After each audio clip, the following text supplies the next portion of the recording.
TapTap Send mooy application bi tax nga mën a yónnee ak jot xaalis bitim réew ba Sénégal li ci neex mooy 2 euros dong ngay fay ca bitim réew ak lu xaalis bi mën a toll soo nekkee Canada États-Unis wala Angleterre doo fay dara yomb na te gaaw na ci saa si nga jot message bi sa téléphone ay yow li neex na di alors lan ngay xaar mën nga télécharger application bi ci Play Store ou Apple Store ci saa si nga daal di mën a yónnee. yow mi am jafe-jafe ci wàllu néew kattan sa ndoxu awra baaxul wala sax sa awra nooy kaay ma jox la solution bi ci gën a gaaw produit 100% bio baa ngi nii muy produit boo xam ne dafa naturel amul benn effet secondaire dañu la koy jox nga boole ko lem ak limon di ko naan matin ak soir mu daal di saafara say jafe-jafe neexal sa biir néegu sëy am nañu pommade boo xam ne boo ko diwee ci sa awra mu daal di koy dëgëral di jël ko waaye nag du ko guddal ma ne la bile pommade moom itam dafa naturel lépp loo ci jël du la jural benn effet secondaire jokkool ak ñun yow mi ko yittewoo ci 77 751 59 59 wala 76 313 93 94 ñun suñuy produit dañu la koy jox nga am ci satisfaction totale boo ko amul ñu daal di lay delloo sa xaalis ñun rek ñoo ko mën.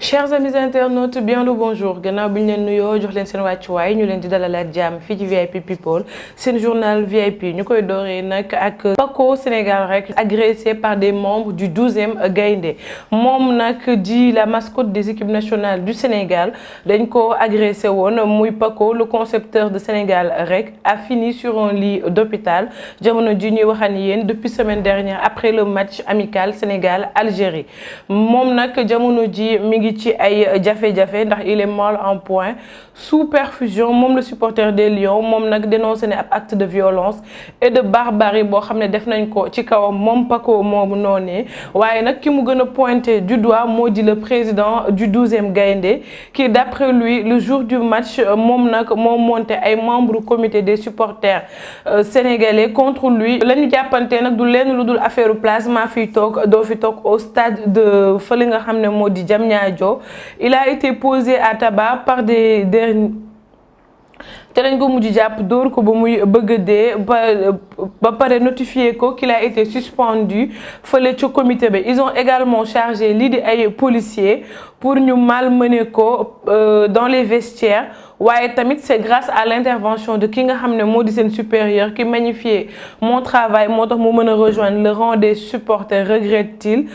kii di Aliou Ngom nag ñu gën ko xam ci turu Paco jamono ji mi ngi en observation pendant 2 jours dans une structure sanitaire de la place. Accueil mouvementé du président Macky Sall fële ca New York moom nag ba gannaaw ba mu demee New York ci le forum du justiciable tire sur les manifestants entre républicains ndax le forum du justiciable ñoom ils n'ont pas apprécié li nga xam ne nag moo di waa diaspora bi noonu lañu accueillir l'arrivée du président Macky Sall kii di Boubacar Ba moom parle en effet d'un comportement boo xam ne nag c'est irresponsable waaye tamit c'est anti-républicain et certains membres de l'opposition wala sax ay activistes durant le séjour du chef de l'État fële ca États-Unis pour participer à la 118e session de l'Assemblée générale des Nations Unies mu ñuy wax nag ne dans le communiqué du forum justiciable il est indiqué que ces rendez-vous hautement diplomatiques ne doivent pas être dévoyer une tribune de protestation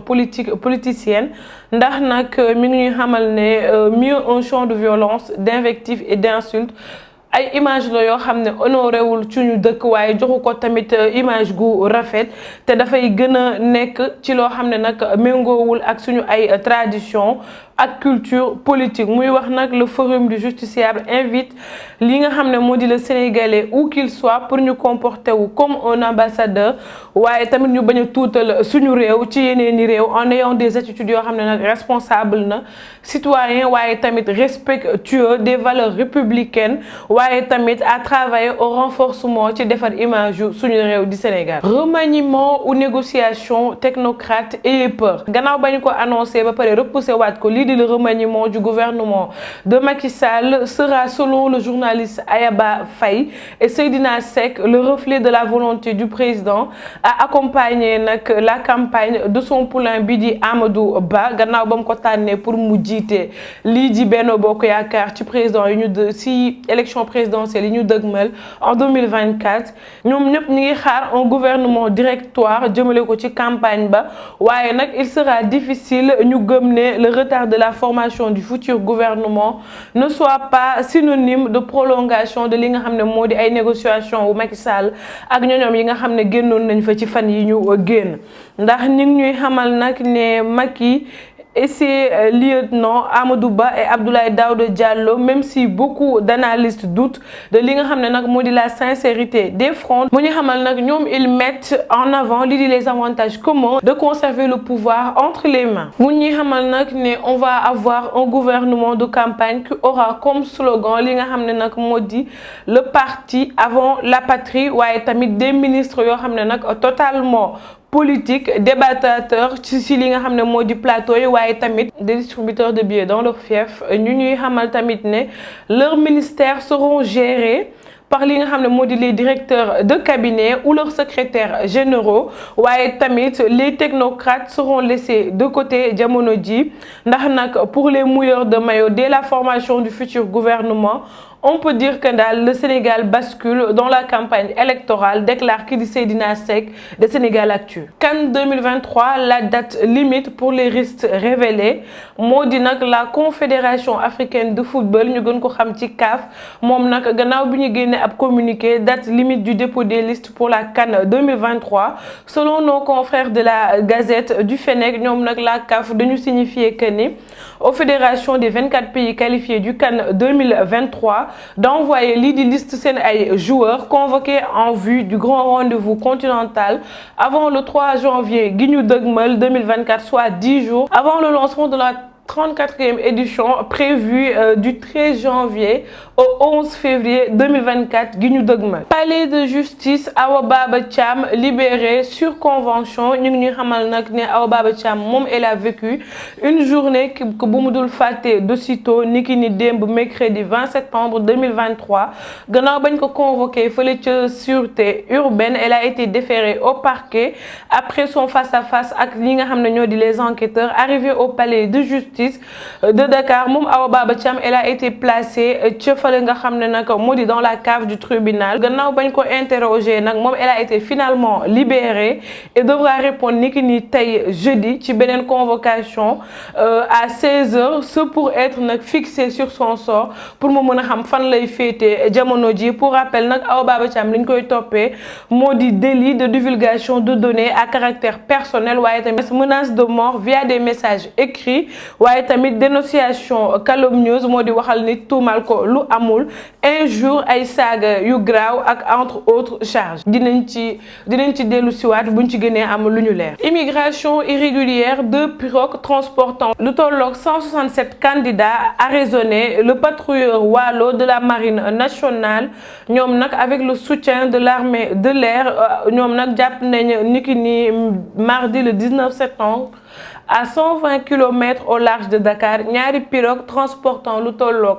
167 ci ay doomi aadama ñu doon jëm nag ci immigration irrégulière. Les migrants ont été débarqués et mis à la disposition des services compétents de l'État ñu jàll fële ca Matam gestion des réfugiés et des apatrides le préfet de Matam nag moom mi ngi préciser que une synergie d'action dans le processus de leur naturalisation intervenant lors d'un comité départemental de développement CDD consacré à li nga xam ne moo di la vulgarisation de la nouvelle réglementation relative à la gestion de li nga xam ne moo di des réfugiés waaye tamit des apatrides. Le greffier de la direction des affaires civiles et du sceau du ministère de la justice moom nag il a informé du renforcement de li nga xam ne moo di des droits et obligations des réfugiés à travers une loi les concernant muy comporter nag une innovation majeure avec li nga xam ne moo di l'instauration du regroupement familial waaye tamit du réfugié. Maître Mariam Samb moom elle a fait savoir qu'il y a une nouvelle commission boo xam ne teg nañ ko jamono ji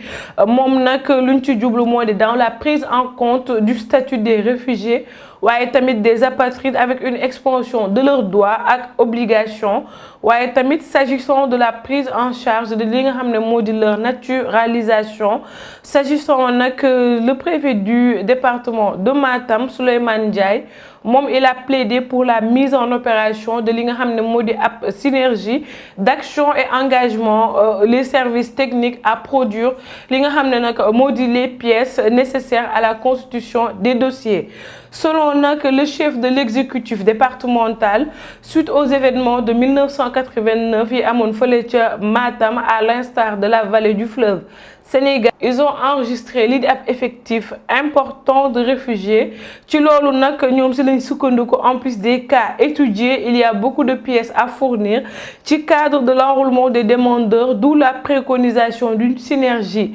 d'action waaye qui va permettre de prendre en charge li nga xam ne nag moo di la question du processus de naturalisation des réfugiés. Niger, Mohamed Bazoum saisit la cour de justice de la BCEAO gannaaw nag ba ñu ko jëlee ca bopp nguur ga fële ca Niger. Moom le président nigérien déchu Mohamed Bazoum nag moom dafa décider saisir la justice ouest-africaine pour obtenir nag li nga xam ne moo di libération am waaye tamit le rétablissement de l'ordre constitutionnel fële ca Niger waaye nag pour rétablir li nga xam ne moo di l'ordre constitutionnel fële ca Niger après coup d'état ba fa amoon ba ñu renverser pouvoir ba le 26 juillet dernier. Annoncé nag ni ki ni mercredi démb ca l'AFP son avocat sénégalais kii di Seydou Diagne mi ngi wax ne nag la requête ñoom déposé nañ ko depuis le 18 septembre devant la cour de justice de la communauté économique des États de l'Afrique de l'Ouest du CEDEAO ñuy invoquer l'arrestation arbitraire et la violation de la liberté d'aller et venir au président Bazoum waaye tamit détenu dans sa résidence. En cas de décision favorable, l'État du Niger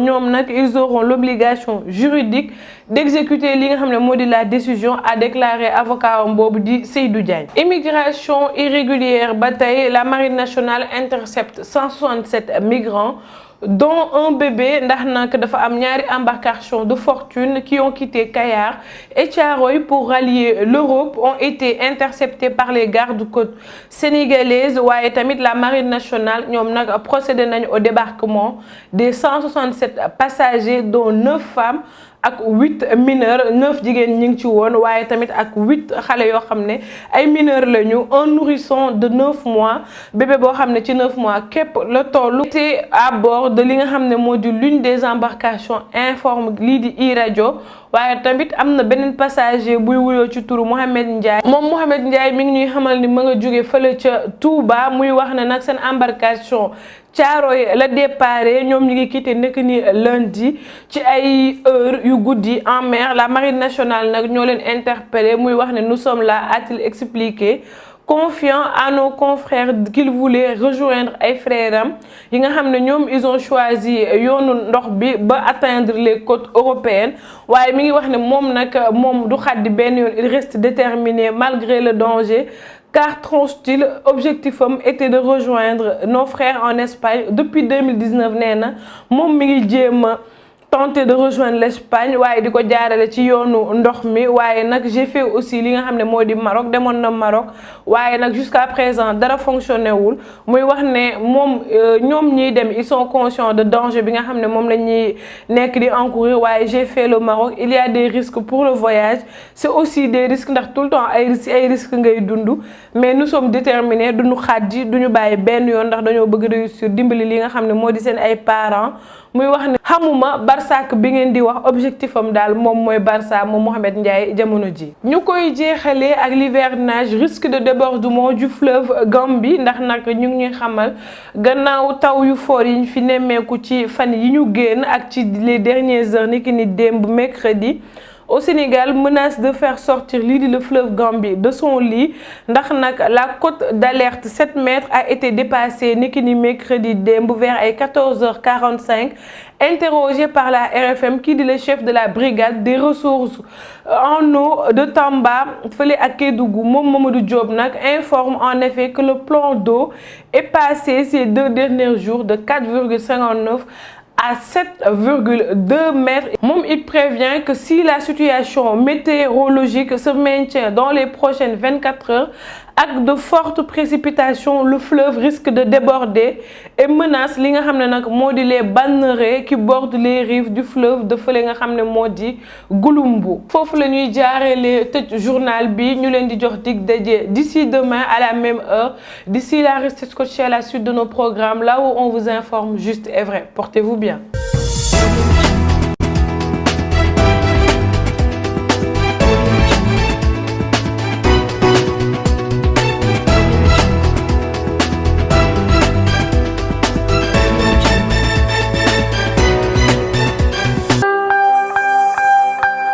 yow mi am jafe-jafe ci wàllu néew kattan sa ndoxu awra baaxul wala sax sa awra nooy kaay ma jox la solution bi ci gën a gaaw produit 100% bio baa ngi nii muy produit boo xam ne dafa naturel amul benn effet secondaire dañu la koy jox nga boole ko lem ak limon di ko naan matin ak soir mu daal di saafara say jafe-jafe neexal sa biir néegu sëy am nañu pommade boo xam ne boo ko diwee ci sa awra mu daal di koy dëgëral di jël ko waaye nag du ko guddal ma ne la bile pommade moom itam dafa naturel lépp loo ci jël du la jural benn effet secondaire jokkool ak ñun yow mi ko yittewoo ci 77 751 59 59 wala 76 313 93 94 ñun suñuy produit dañu la koy jox nga am ci satisfaction totale boo ko amul ñu daal di lay delloo sa xaalis ñun rek ñoo ko mën.